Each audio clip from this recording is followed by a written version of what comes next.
Хавайн ногоон байгальд дуусан нэгдсэн Hail Lana. Хавайн Kona арал дээрх энэхүү мөрөөдлийн байшингийн дизайныг Америкийн алдарт Олсон Кундиг архитектурын фирм гаргажээ. Модон тагтууд олон тооны цэцэрлэг түрээлэнгээр холбогдсон халхавч хэлбэртэй 5 павильоноос бүрдэх асар том энэхүү байшин нь 1598 м2 талбайтай.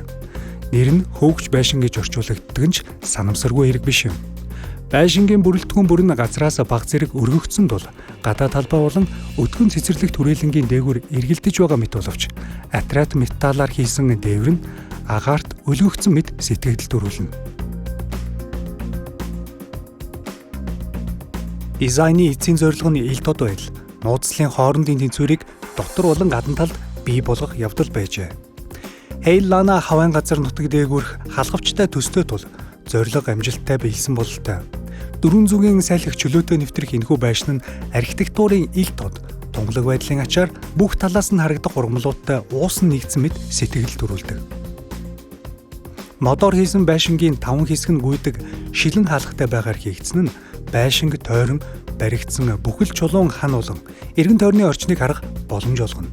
Хамгийн том хэсэгт нь галдгоо, зочны өрөө, хоолны өрөө гэх мэт зочдод зориулсан талбайг багтаасан төдийгүй хид хідэн онцлогын өрөөтэй.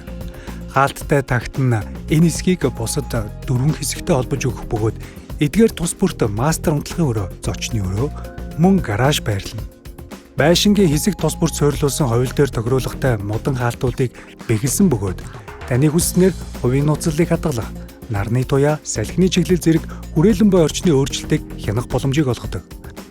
Байшинг тойрсон чулуун хан нь гадагшаа сунаж байшинг Kona аралтай төгс холбоно. Дотоод засал чимэглэлийн хувьд захиалгаар хийгдсэн тавилга, гоёл чимэглэлийн элементүүд нь байшингийн архитектурыг хавайн нарийн стандартаар төгс болгожээ. Сүрдмээр урт усан санаа нь энэхүү юр бусын сууцыг бүрэн болгосон мэт аж. Байгальдах жинхэнэ амар амгалангийн диваажин.